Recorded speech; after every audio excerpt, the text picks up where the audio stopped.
balik lagi sama kita di Kupas Berita. Sebelum mulai nih, kita mau ngucapin selamat Natal dan Tahun Baru. Yuk kita nyanyi haleluya. Bukan, we wish you a Merry Christmas gitu. Ini yang ada yang komen nih, Bang Adi sama Nui kok ngucapin Natal. Oh, selamat Natal ya. Selamat Natal. Selamat Natal buat teman-teman. Kita bahagia-bahagia nih di Natal.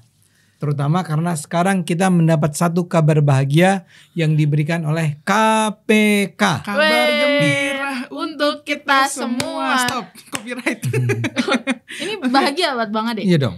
Kenapa bahagia? Buat bangsa ini. Oh iya sih. Yaitu karena kabarnya Sekjen PDIP Bapak Hasto Kristianto ditetapkan sebagai tersangka. Tersangka oleh KPK di kasus dugaan suap pergantian antar waktu yang melibatkan. Bukan dugaan suap dong, memang udah betul ada suap. Oh iya, memang ada suap. Oke, di pergantian antar waktunya Harun Masiku. Oh iya. Jadi ini bukan karena kita bersyukur karena yang jadi tersangkanya adalah orang PDIP ya. Ini begini, kasus Harun Masiku ini berjalannya sudah 5 tahun. Betul. Ya, ini kejadiannya tahun 2019. 2019. Kaburnya Harun Masiku 2020. Sampai sekarang nggak ketemu. Nah, beberapa waktu yang lalu mulai muncul lagi nih isu ini. Gara-garanya apa? Tadi kan orang udah nganggep apa sih Harun Masiku udah hilang gitu ya. Sebagian orang bilang dia udah mati segala macam. Dan tiba-tiba saja KPK beberapa bulan yang lalu memanggil Hasto. Dipanggil nih. Hasto gitu ya. Apa kata si Hasto? Lu tersangka ya? Wow. Enteng banget. Enteng sekali. Waktu itu dia dipanggil, datang ke KPK, diperiksa di sana. Ya, waktu itu rame. Kenapa? Karena ya kan Hasto ini sekjen. Sekjen dari sebuah partai terbesar. Dan kayaknya sakti banget gitu loh. And all of a sudden dia waktu itu belum disebut tersangka, tapi diperiksa. Itu yang HP-nya diambil itu kan? Nah itu semakin rame karena HP-nya diambil. Yang dari ini kan ajudannya. Ajudannya. Iya. Tiba-tiba diambil. Ajudan ditipu. Loh, mana HP saya? Gitu. Diambil Pak, kata ajudan. Diambil siapa? Orang KPK. Aduh. Jadi pokoknya rame waktu itu. Dan sampai pokoknya si Pak Hastonya dan PDIP-nya marah ke KPK karena dianggap mengambil mau nyolong HP itu. Oh iya. Iya. HP sekelas KPK. Ya, terus jadi rame ya. Sehingga orang mulai berpikir, lah kalau tiba-tiba saja KPK mengatakan bahwa Hasto diperiksa untuk kasus Harun Masiku.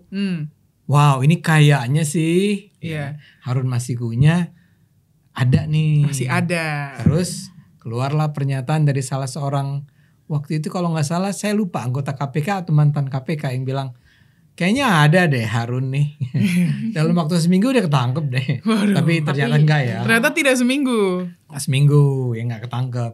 Sehingga ini cuman prank nih, cuman harapan palsu nih. Sebetulnya nggak ada Harun Masikunya.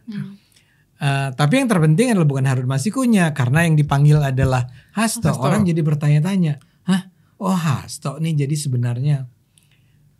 Itu beberapa bulan yang lalu ya. Nah, sekarang tiba-tiba saja 1 hari sebelum Natal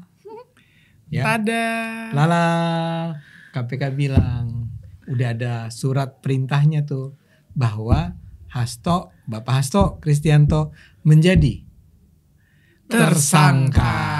Dan satu lagi si Pak Yasona Lauli yang mantan menteri juga sebagai saksi. Jadi ini kayak wow bener nih gitu kan. Kayaknya sih setelah sekian lama diproses kayaknya sih bener nih bahwa Pak Hasto itu kayaknya sih memang benar-benar terlibat nih dalam larinya Harun Masiku. Tapi aku baca-baca emang sebenarnya dia juga udah pernah diperiksa tahun lalu ya Bang, Agustus 2023 katanya. Juli. Kasusnya Harun Masiku juga. Si Hastonya. Iya. Sebetulnya gini, Hasto itu sudah diduga terlibat dalam kasus Harun Masiku sejak tahun 2020. Dugaan ya. Dugaan. Iya. Jadi waktu itu kan kamu tahu nggak kenapa Harun Masiku itu lari? Yang bebas itu kan, yang Apa sih? Petugasnya tuh sholat dulu. Bukan. Oh bukan. Bukan. Alasannya kenapa dia Harun Masiku, dan Harun Masiku tuh masalahnya apa sih? Menyuap. Kan dia menyuap. Iya, dia menyuap. Kenapa dia nyuap? Anggota DPR. Supaya dia jadi anggota DPR. Yang gantiin ini tahun 2019, ini pemilu 2019 nih ya. Iya. Jadi waktu itu di daerah pemilihan mereka itu ada adiknya Pak Taufik Kemas. Taufik Kemas tuh mantan suami, jadi almarhum mantan suaminya Bu Mega. Oke. Nah waktu itu ada adiknya atau kakaknya saya lupa. Namanya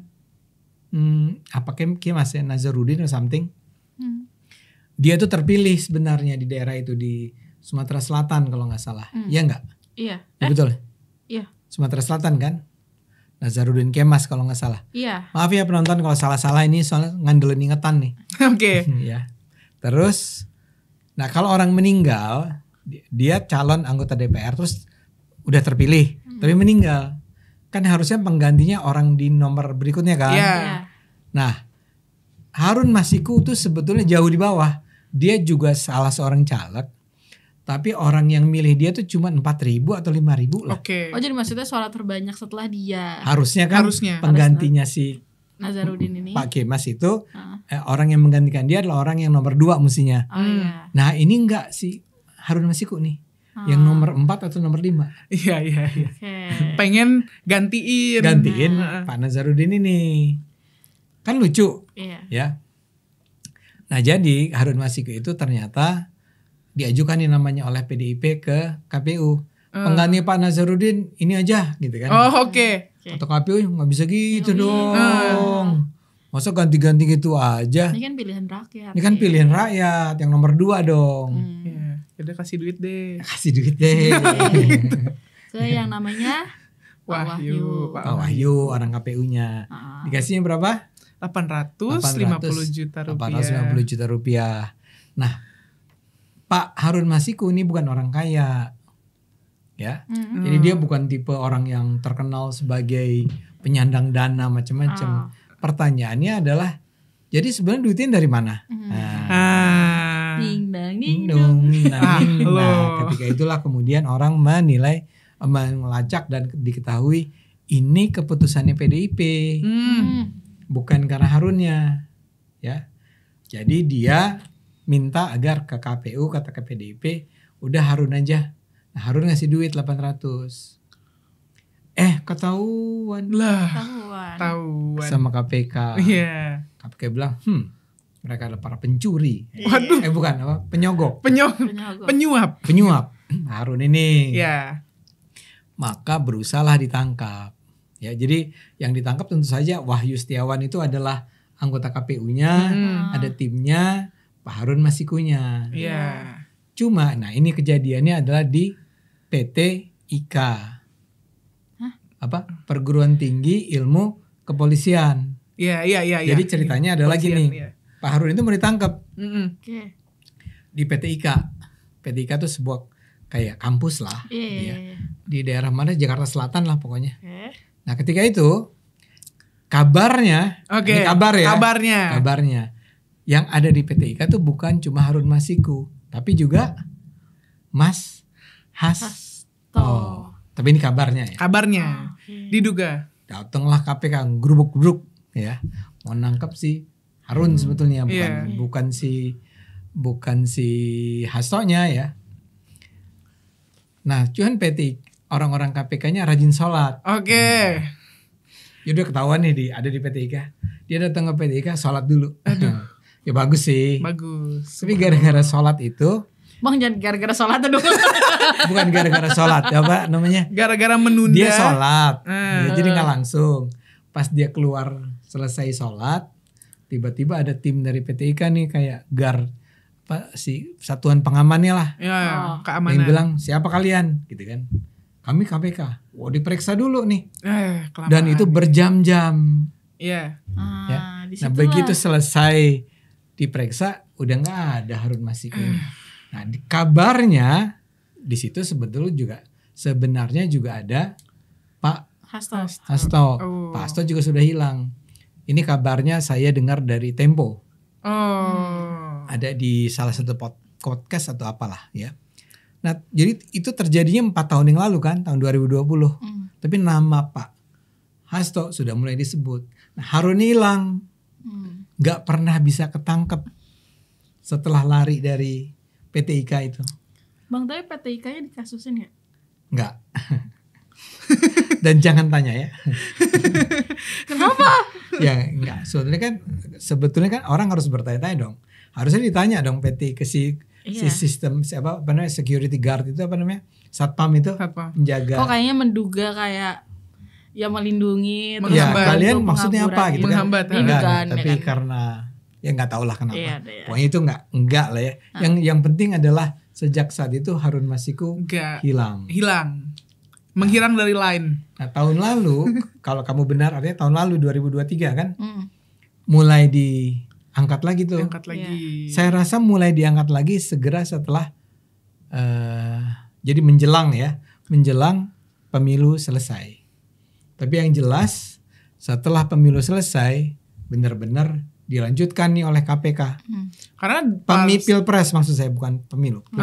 Karena pas 2023 itu dipanggilnya tuh sebagai saksi, Bang. Siapa? Mas Hasto ini, Pak Hasto ini. Nah, tapi 2024 yang dia diperiksa di KPK itu juga masih sebagai saksi. Oh, masih. Nah, jadi kan orang tuh kayak, Harun Masiku masih ada ya? Kasus ini masih hidup ya? Jadi ada Hasto di situ, ya. Sekarang jadi kenapa ini jadi rame adalah karena kayaknya sih emang Hasto itu terlibat. Kayaknya kita harus kalau mau praduga tak bersalah diduga. Nah, tambahan lagi nih sekarang adalah sebelum terjadinya pentersangkaan kemarin itu ada serangkaian hal yang membuat kita mulai curiga bahwa kayaknya sih memang akan dilanjutkan nih kasus Harun Masiku dan Hasto terlibat di dalamnya. Kenapa? Karena misalnya aja ya, tiba-tiba saja Pak Hasto itu dalam sebuah wawancara dengan Akbar Faisal. Akbar Faisal tuh influencer ya, dia punya podcast Unsensor itu ya. Unsensor. Dia ngundang yang namanya Connie Bakri. Nah, kata si Akbar, Connie ini diundang untuk menyampaikan sesuatu yang penting. Apa itu? Kata Connie Bakri, Anda tuh akan segera ditersangkakan, dia bilang, ke Hasto. Ya. Hebat bener ya Connie Bakri. Dia bilang dia dapat informasi dari, ya kan biasa di Indonesia mah sering banget kan. Saya nggak bisa sebut namanya ya. A1. Nah, jadi ketika itu kita harus mulai nangkep nih. Kayaknya memang akan jadi tersangka nih dia. Tentu saja Hasto membangun sebuah narasi bahwa saya itu dijadikan tersangka karena saya anti Jokowi. Karena saya kritis terhadap Jokowi. Terus dia ngomong lah gitu ya. Oh, Jokowi itu gini. Itu udah itu satu. Clue kedua adalah Marwarar Sirait. Marwarar beberapa minggu yang lalu mengeluarkan pernyataan begini. Kalau ada yang bisa nunjukin di mana Harun Masiku, saya bayar 9 miliar. Apa nih yang terjadi? Nah, kayaknya sih Marwarar juga udah tahu nih bahwa udah ada nih Harun Masikunya, ya. Saya ngomong begini untuk menunjukkan bahwa di Indonesia itu kita harus sering pinter-pinter tuh ngait-ngaitin nih. Ini clue ini larinya kemana? Ini gimana sih gitu ya? Betul. Iya. Soalnya kayak waktu itu pernah siapa sih Mas Gibran juga kayak pernah main clue-cluean, tahu-tahu ketangkep, tahu-tahu apa. Jadi kayak memang kita harus lama-lama jeli gitu kan. Kayak roti jadi orang politik 400.000 ternyata ada yang korupsi 400 juga. Nah, itu kayak gitu. Itu Bang, benar. Kayak gitu. Sama siapa sih yang suka nulis skripnya Pak Jokowi yang waktu dulu tuh pernah dikodein juga sama Mas Gibran. Aku lupa namanya. Iya. Intinya kayak nah, clue terakhir Megawati bilang kalau sampai Hasto jadi tersangka, saya turun ke KPK katanya. Wow. Serem. Ngapain coba dia ngomong begitu? Kalau bukan karena udah ada ngasih tau, Bu, kayaknya sekjen kena nih. Ya, saya mau bilang bahwa ada rangkaian sinyal nih. Rangkaian sinyal yang bilang bahwa kayaknya sih kena nih Hasto kali ini. Tiba-tiba kemarin muncullah berita itu. Deng. Makanya saya bilang ini hadiah Natal. Nah, hadiah Natal untuk Indonesia. Iya, buat Indonesia. Nah, iya, dan pihak PDIP juga kan ditanya, Bang. Ditanya gimana nih tanggapannya soal tersangkanya Pak Hasto ini, namanya politisasi hukum kan. Ini adalah kegiatan untuk menjatuhkan PDIP gitu, menenggelamkan PDIP gitu. Gimana nih? Menurut lo gimana? Aduh. Ya sebenarnya kasihan juga PDIP kan itu kan udah tenggelam banget. Terus kayak ngambang lagi gitu, terus ditenggelami lagi sekarang. Enggak lah, ya itu kan tenggelam sendiri, bukan ulah orang lain. Takut banget. Dan kenapa politisasi lah ya? Iya, padahal kan ini rangkaiannya udah jelas gitu kan ya. Rangkaiannya udah jelas. Karena memang mengherankan ya bahwa tadi yang saya bilang Harun Masiku ini siapa sih? Sampai bayar berapa? 880 juta ya. Ini pasti datangnya dari pimpinan-pimpinan lah. Jadi kalau pimpinan kan kalau pimpinan tuh bukan siapa sih? Adi Napitupulu itu kan bukan pimpinan nih. Kalau pimpinan yang di atas tuh gitu kan. Jadi kalau sampai sekarang memang ada dugaan, bukan dugaan, udah terbukti orangnya udah ditangkap. Udah ditangkap. Oke. Wahyu Setiawannya yang si orang KPU-nya udah ditangkap. Iya. Anak buahnya udah ditangkap. Yang nggak ketangkep tuh cuma si Harun Masikunya. Harun Masikunya kemana? Hilang. Ya masa itu politisasi? Oh enggak, Hasto. Ya tadi yang saya bilang karena sangat logis dugaan bahwa ini diputuskan oleh seorang pimpinan.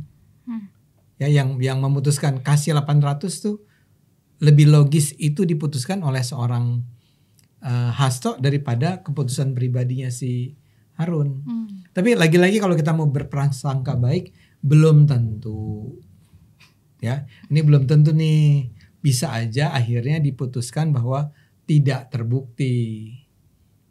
Tapi kalau dia sampai tersangka nih artinya memang KPK punya at least 2 barang bukti yang menunjukkan bahwa Hasto terlibat atau bukan hanya terlibat bahkan barangkali memerintahkan. Ya, barangkali kepalanya ya Bang. Kepalanya. Oh, bosnya. Ya, barangkali ya. Ini penonton jangan salah ya. Diduga. Kita tidak menuduh bahwa dia bosnya, cuman barangkali mungkin aja. Belum tahu, mungkin. Ya. Karena kalau sampai diperiksa oleh KPK, orang selevel sekjen PDIP itu partai terbesar loh ya. There must be gitu loh. Seharusnya sih memang ada sesuatu yang serius nih. Bukan cuman lagi misalnya gini, kalau dibilang ini cuman politisasi oleh siapa ya? Siapa yang mau melakukan, siapa sih yang mau menghancurkan PDIP? Kenapa? Ngapain? Kan tuduhannya selalu kalau PDIP selalu Jokowi. Kan Jokowi udah bukan presiden. Lagi dia presiden jadi gak ngapa-ngapain. Artinya gak pernah menyerang PDIP dan macam-macam, apalagi sekarang bukan presiden. Pak Jokowi aja lagi sering nontonin TikTok. Biasa makan soto. Iya, lagi makan kuliner Bang, tapi akhirnya aku kayak mulai berpikir deh, kalau misal kita tarik mundur sebelum tuduhan politisasi ini ya. Terus aku kan dulu tuh pas Pilpres kita tuh suka banget banding-bandingin angka korupsi setiap partai. PDIP itu kan sebenarnya banyak juga. Banyak. Nah, maksud aku kayak kalau misal kasus ini nggak berulur dan si Harun Masiku ini nggak kabur, sebenarnya kan kasus korupsinya akan kayak ya udah ditangkap terus udah, maksudnya kayak ngambang aja gitu kan, terus ya orang akan lupa gitu kan. Jadi kayak maksudnya ya udah ini kasus korupsi kayak biasa-biasanya, nggak akan sebesar ini. Dan mungkin kalau misal Harun Masiku langsung menyerahkan diri, mungkin ya Hastonya nggak tahu sih kabarnya. Iya. Saya setuju. Sepenuhnya setuju. Bayangin ya. Harun Masiku jadinya nampak bodoh banget. Dia hanya gara-gara ya 800 juta. 800 juta tuh untuk ukuran korupsi Indonesia. Koruptor tuh ya kalau dibanding-bandingin yang lain tuh bisa miliaran, triliunan. Iya. Dan kemarin siapa? Kecek. Apa Muiz siapa? Harvey Mois. Itu susah yang namanya. Timah ya. Timah itu kan berapa triliun? Iya. Di penjara cuma berapa? 6,5 tahun. 6,5 tahun. Kalau cuma 800 juta bisa-bisa 3 minggu. Enggak. Jadi maksud saya adalah sebetulnya kalau aja dia waktu itu ya udah lah. Saya ngaku lah. Ya udah deh. Saya minta maaf lah. Gitu. Kan dia kaburnya 5 tahun ya Bang. Mungkin di penjara gak sampai 5 tahun juga. Persis. Nah jadi dan kasusnya juga gak akan sebesar ini. Gak akan sebesar, udah di luar lagi, udah gembira-gembira lagi. Dan maksud aku kayak itu kan di tahun 2020 atau 2019 ya. Jadi misalnya kayak kasusnya diselesaikan, oke, PDIP mungkin akan namanya buruk, tapi kan ada beberapa tahun untuk dia bisa membangun personal branding lagi. Personal branding itu. Iya, naikin branding baru lagi. Nah, saya mau bilang gini. Ya bahkan PDIP kan juga korup. Kan ada menterinya tuh yang di zaman Jokowi kan juga korup, ketahuan. Jadi korupsi biasa-biasa aja lah. Dan itu orang-orang lain korupsinya sampai kayak tadi saya bilang miliar atau triliun ya. Jadi memang ini agak bodoh nih si Harun Masiku. Bukannya menyerahkan diri, waktu itu dia malah lari. Pertanyaannya, lari itu kan pasti difasilitasi. Bayangin loh, dia bisa selamat dari PT IKA, keluar, lari ke luar negeri. Terus selama 5 tahun itu duitnya dari mana? Duitnya dari mana? Hidup dari mana? Keluarganya gimana? Iya, jadi fasilitas. Jadi hampir pasti. Suara hilang. Itu yang menyebabkan orang sekarang menganggap, iya sih kalau itu sampai kebongkar sekarang. Dibongkar sekarang nih.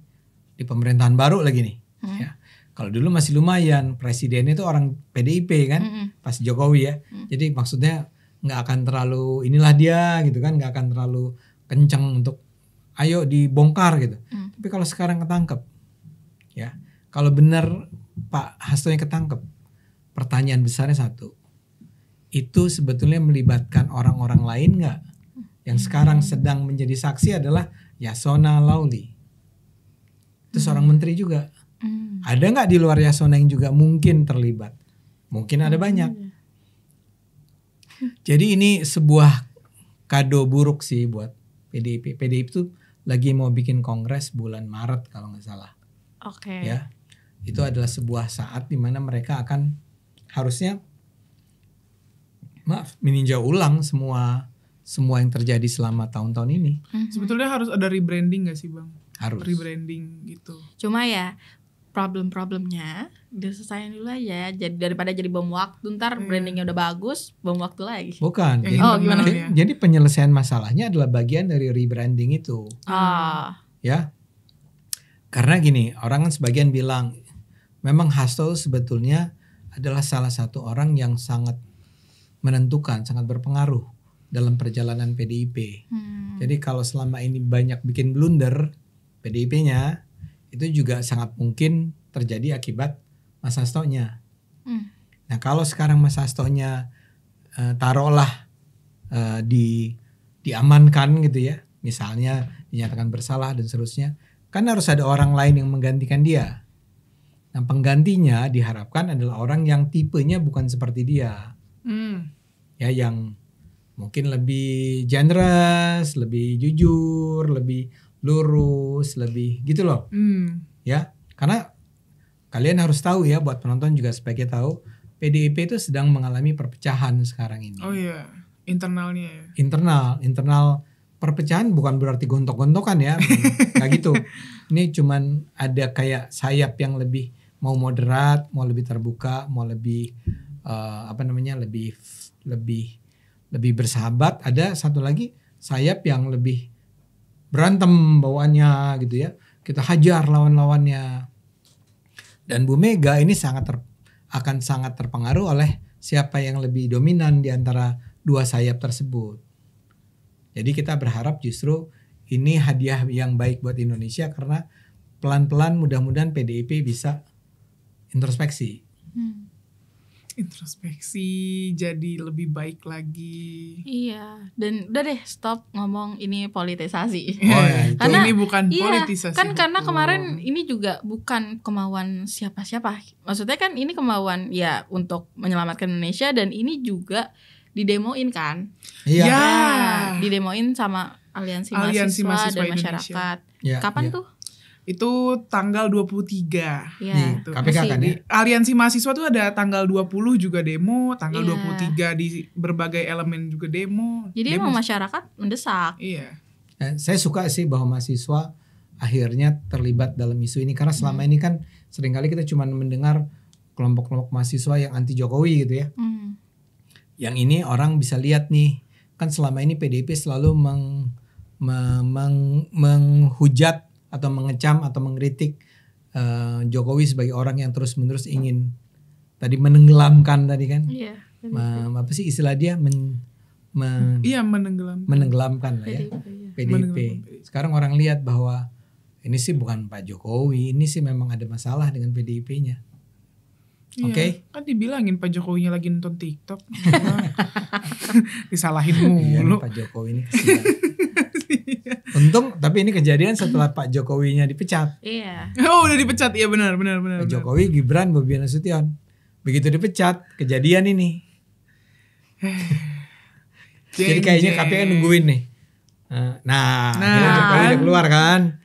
Oke, kita gerak. Soalnya kalau dia pada saat Jokowi masih ada di nyerang, kan gak enak ketemu sama Jokowi. Oke, mungkin itu aja yang bisa kita bahas di Kupas Berita kali ini. Kalau misalkan penonton ada ide-ide konten, boleh komen di bawah. Oh iya, bagi penonton yang menunaikan ibadah Natal ya. Bagi yang merayakan Natal ya, selamat ya. Natal sekali lagi kita ucapkan. Jangan lupa like, comment, subscribe, stay tune terus di Cokro TV. Bye bye.